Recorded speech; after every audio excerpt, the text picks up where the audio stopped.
For 3 years, Forex was my entire identity. I built my online coaching business around it. I had clients, I had a community.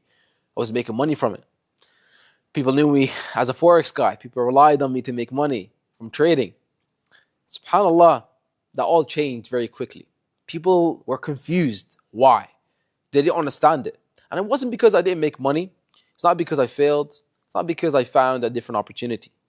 But because as a Muslim, it stopped sitting right in my heart.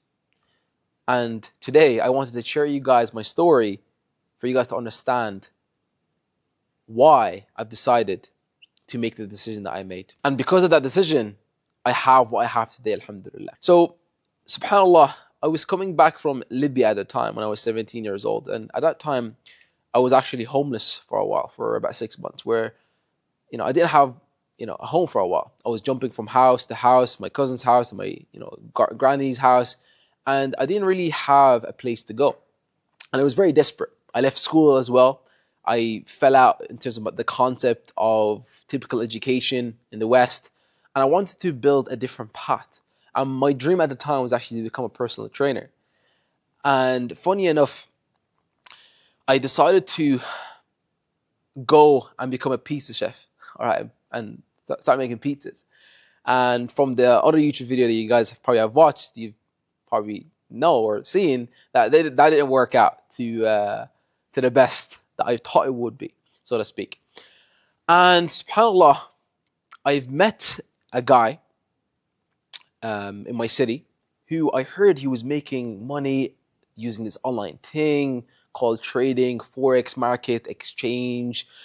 And I was very curious. At that time, I just turned 18 and I was wondering, I was like, oh, what is this trading thing that I can just be anywhere in the world and I can make money from my phone, so to speak? It was amazing to me. I don't need a business. I just need to learn the skill and alhamdulillah, I'm going to be a millionaire like a year or 2 years. I did the maths, I did my leverage risk ratio, stuff like that. And I had the map to make $1 million in a couple of years. And subhanAllah, that person started teaching me the ropes. I paid him €100 at that time.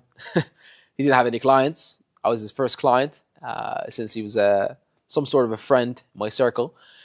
And he took me on board. He taught me all the basics about Forex and trading. Candlesticks, Fibonacci, you have to use TradingView.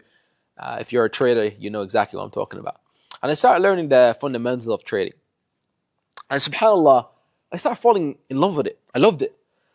And subhanAllah, fast forward, I ended up falling into a pyramid scheme. A lot of people probably know somebody that has been involved in it, where you recruit somebody, they recruit somebody that recruits his family, his dog, and you make money from it, or the person in the top makes the most money. And they all call it they're teaching you the skill. And I was involved in that. And subhanAllah, I'm actually low-key thankful about that experience because it did teach me how to present, how to talk to random people, and built a bit of foundation in terms of my confidence that then later on helped me in future ventures, so to speak. But anyway, after that experience, I decided to just focus on my craft in terms of trading because I started making money a bit, and I didn't have the best experience with the first mentor that I had. So I decided to take my own route and start just try and error, learn all the different tactics in trading, skill sets or trading frameworks that were out there. And I decided to come up with my own strategy. And alhamdulillah, I was starting to get really good at Forex. I started to make some money. I built a coaching business around it. I was starting to teach people how to trade. I was selling signals. And I was building a reputation for myself in my city or country or worldwide, so to speak. As I say, I was starting posting content. My first ever video, I remember in YouTube, it was like a raw trade view video. And that video got me 10,000 views and I got so much clients from it. I was so happy. It's okay, this is the first time I'm actually getting to teach people something and they can see results from it. It was a very surreal experience for me. But from that, subhanAllah, Forex started to hold a very, very strong weight in my heart because it was my identity. And for the traders that know, there's ups and downs in Forex trading. The good to it is that you can make money from your phone. You can be anywhere. 2 clicks, enter a trade, you get out, you can make whatever money. As long as you have the leverage, you have the money, whatever it is. The downside is, they don't talk about, is the constant anxiety, the constant stress of like a trade going wrong, the uncertainty. You entering a trade, sleeping and waking up with severe anxiety and stress about if your trade hit the stop loss or not. You as a Muslim going to Jum'ah and like entering a trade, and then during Jum'ah I'm not even concentrated about the khutbah. And me praying my salah, and like I'm literally checking my phone if I hit the stop loss or not. If news came out and I lost money. So that's when I start becoming very aware of my situation. I've started to notice that trading was affecting my relationships and my life, how I acted with certain people. Although like I was making money, you still have days or sometimes months where you go through downs. And it's a roller coaster.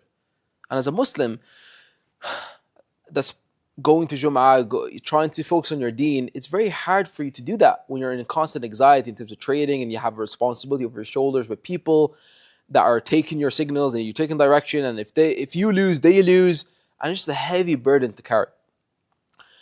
And at that time as well, there's certain people like started to come to me. It's like, you, Forex trading is haram. Get out of it. You're making haram money. At that time, I was already like 2 years in. And I remember I start researching it very, very heavily. And one time, a person actually convinced me that, oh, this is actually haram. Okay, I stopped it for like a couple of months. I was like, okay, it's a very heavy decision. But I decided just to take a break, just for research purposes. But then, I came across somebody that gave me so much evidence again, that, okay, this path is actually a correct path. Oh, you can use prop forms, you can use this. This is the reference to the sheikh that he mentioned it. Yarimi guy, a big Forex guy, is a Muslim, he's doing it. Follow it. So I was like, I followed it. But I followed it just because I had low-key a very strong bias to Forex. And I was still very attached. And my identity, again, was tied to that person of Forex because people knew me as that. And if I knew I had to change, that would have been a huge identity crisis for me because that's all I knew for 3 years, so to speak. So I won't bore you guys with the details of what happened between year 2 and year 3. But coming to the end of year 3, subhanAllah, a friend of mine came to me. He said, oh, by the way, you need to come to this event. I think it'll be very beneficial. It's about Islamic finance. And at that time, Sheikh Sajid Umar, who's, Allahumma barik, is a PhD in Islamic finance, he was hosting that. And he was discussing a lot of fundamentals of Islamic finance and the rules of transactions. And it was very beneficial for me because I didn't know a lot of rulings in business in terms of like transacting contracts, which as a Muslim, if you're transacting in business, you should know about it. I didn't know a lot of these things. And I was like, whoa, a lot of my transactions are haram. Like I didn't even know that calling somebody about business in a mosque was makruh, was forbidden. I was like, what? SubhanAllah. I didn't even know about that. And SubhanAllah, Sheikh Sajid Umar was speaking then about dropshipping, Forex, and he had an event called, I think it was like Decoding Forex, and they had like 4 different scholars or people, experts, so to speak. And he had a massive blog detailing his research about Forex trading and all the different angles and the reasons why he personally gave the fatwa, or he believes that it's not permissible. I read through that vlog, and I remember that day when I knew that I couldn't convince myself anymore that this is halal. I couldn't convince myself. I shed a very strong tear. And I remember I was crying for days. And as a man, I used to never cry, man. I used to never cry. SubhanAllah. I can't remember the last time I cried. But because my identity was so attached to me making money and my dreams, my ambitions, I started shedding tears. I was crying because I didn't know what I'm going to do. I had an identity crisis. SubhanAllah. I made a lot of dua. I started making a lot of dua because I knew I couldn't convince myself anymore this is halal. I couldn't go with this. I had an entire business on my shoulders. I had people relying on me. And overnight, I had to like reach out to them and say, sorry, I'm closing my business. That's crazy. Like imagine you have hundreds of clients relying on you, you're trading, you've made money all these years, And now you just have to shut all that down. SubhanAllah, that's exactly what I did. Because I believed that Allah subhanahu wa ta'ala, He's the best of providers. And if you leave something for the sake of Allah, Allah will replace it with something better. And indeed, that's what happened later on. Alhamdulillah. So, the mindset shift I had to take, subhanAllah, after like weeks, it was very, very hard. But the identity shift that I had to make, or the person that I became after the experience, was tremendous. Because at that time it was like COVID as well. There's so many different things were happening.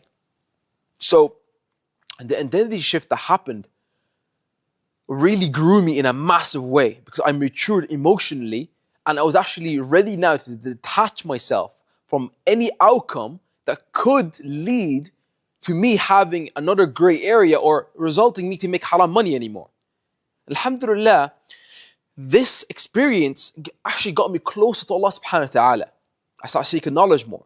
I start becoming a better Muslim, better khushu'.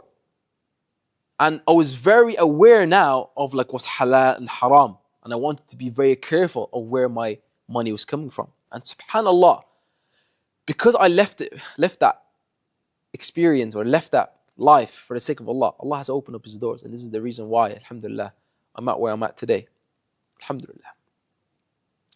And it's a reminder, subhanAllah, for me and you that's listening right now, that if you are on the edge of something and you feel like it's a gray area and you feel like, it's not right and it doesn't sit right with you, then akhi, leave it for the sake of Allah. Because at the end of the day, your rizq is written.